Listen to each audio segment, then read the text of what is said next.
only did a couple rails of coke on his way up the driveway. That was prolific. Oh, I know that guy. He was on Last Comic Standing. Let me see. Kirk Fox. He auditioned for Last Comic Standing. Yeah, very funny. Yeah. Now we know. So now that Katz is here, he just shut you down emphatically. That was like a defensive stopper. He's amazing. Last time, I really didn't mean to shut you down. No, I actually have the shut me down. microphone on the ground right now, and I'll put it That's on only the because ground. you could eat, so you could eat. Let's be honest. Let's be honest. Oh, he said that like Cullen. You know, Barry's like, I'm so magnanimous. I yield my time to the senator from Woonsocket. No, let's be honest. He put the mic on the ground so we could stuff a cup kick into his mouth, like so much volleyball. I don't even know what that means. I'm gonna go upstairs and watch Equus. Watch some kids stab eyes out of a horse.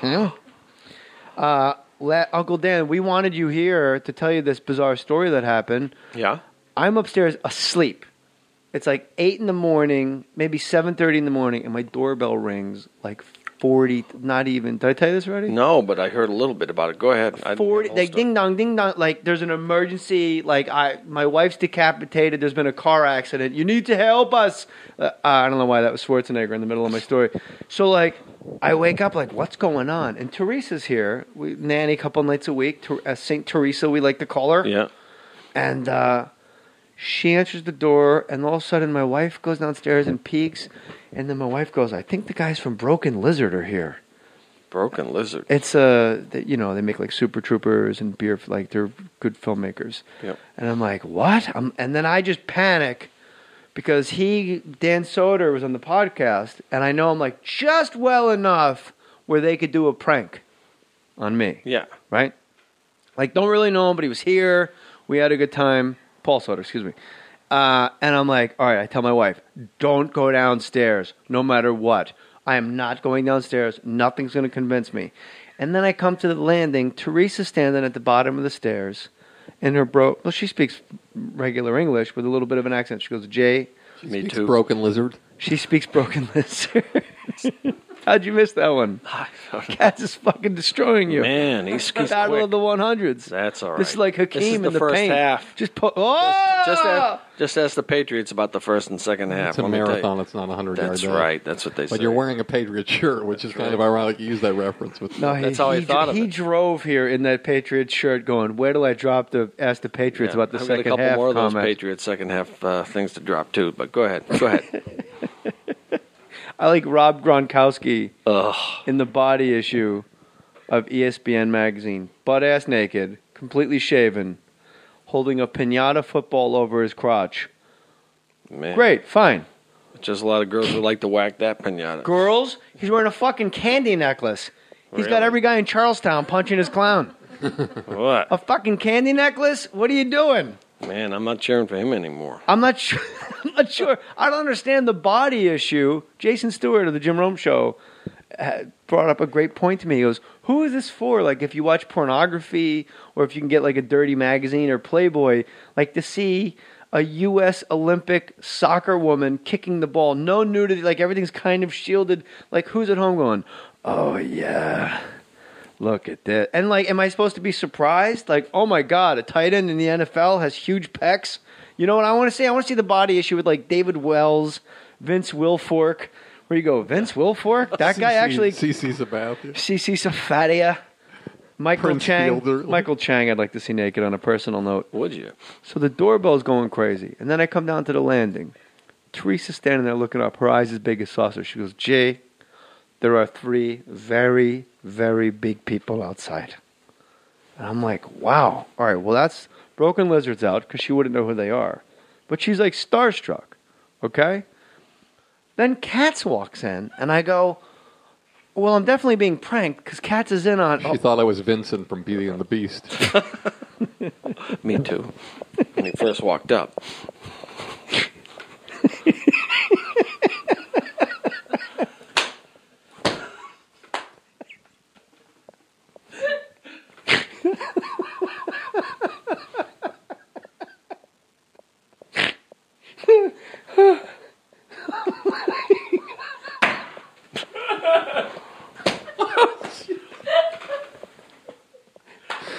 %. He's coming back. Fucking from way downtown, bang. He's like, Just don't leave him open out on the ark. He'll kill you, dude. That's it. Don't leave him open. Keep a body on that man. Or as Adam Sandler once said, hey, who's got Wilt? Teresa goes, 3 very large people are outside. And she didn't mean like 7-footers. She meant like, holy moly. And I'm like, who could possibly be here that Teresa's starstruck? She doesn't give a crap about any of this. Then Barry comes in.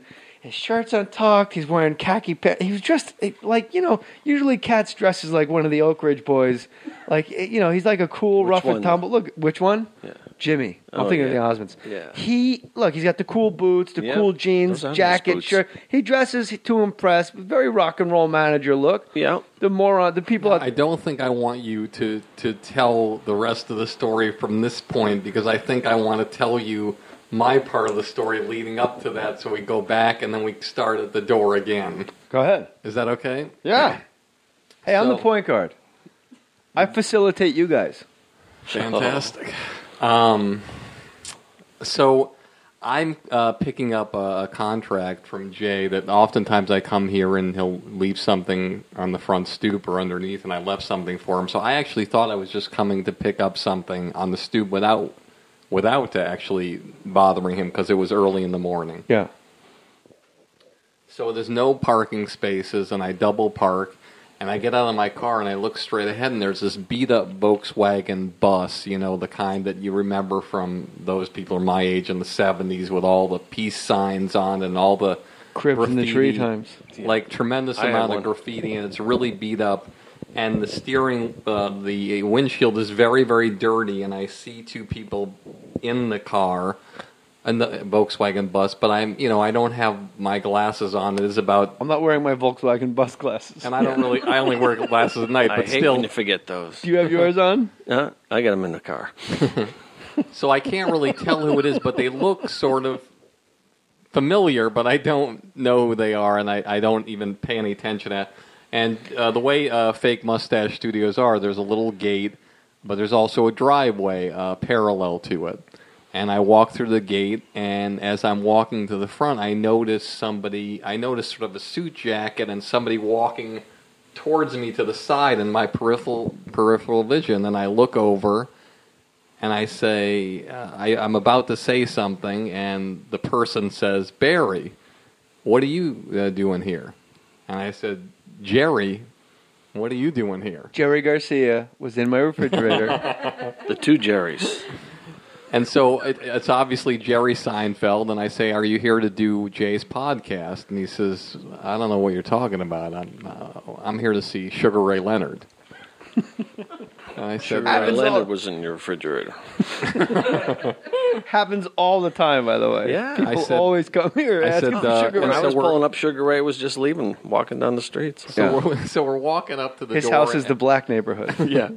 And now we're at the front door. The door isn't open. It hasn't been knocked on. It's been knocked on, which I didn't know, and rung about 100 times before I got there. Yeah, I woke up. I was so verklempt, as your people would say. Verklempt. What did I say? Verklempt. Yours was you know the why? German Because there's a lot of version. Volkswagen talk. Oh, got it. I was so verklempt. Did I say it right? No, but keep going. I was so distraught. Here's the thing on my end, and I'll get right back to your end, was with Leave Katz. my end out of it. What? Leave my end out of it. Your end's out of it. You just sit there and look pretty. Okay. Don't look stupid. Do something. There's just enough irons in the fire. Like with this contract, this corporate gig, we got to pitch a show over here. We have to meet this people for this show.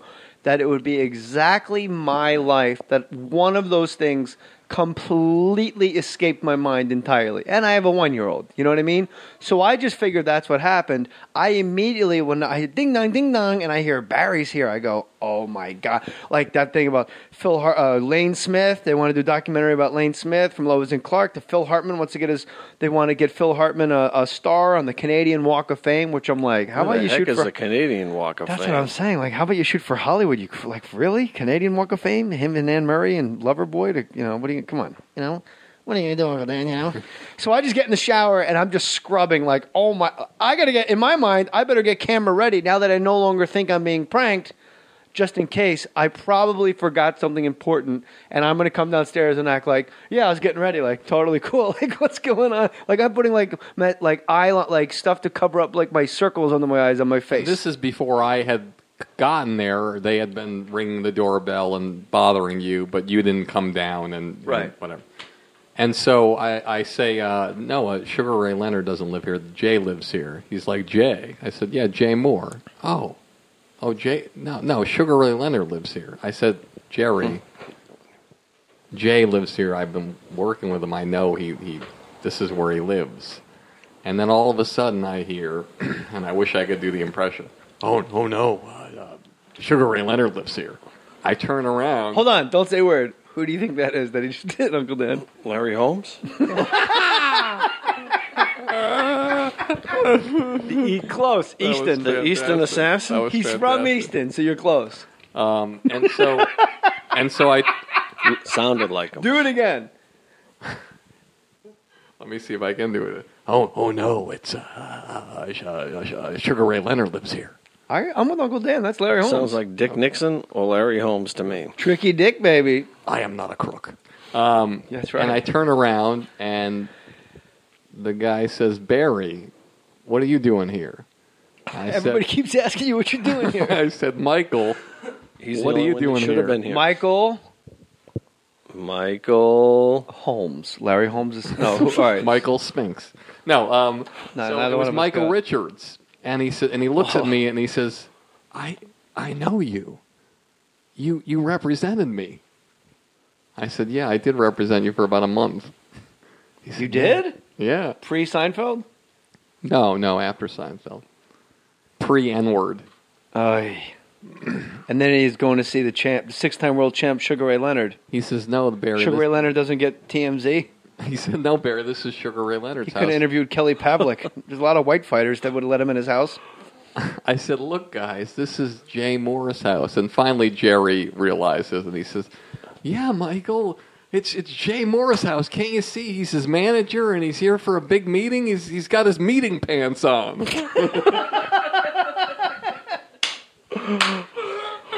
He's got his meeting pants on. Who wears khaki at 7 in the morning? These are meeting pants. Well, does Sugar Ray Leonard live around here?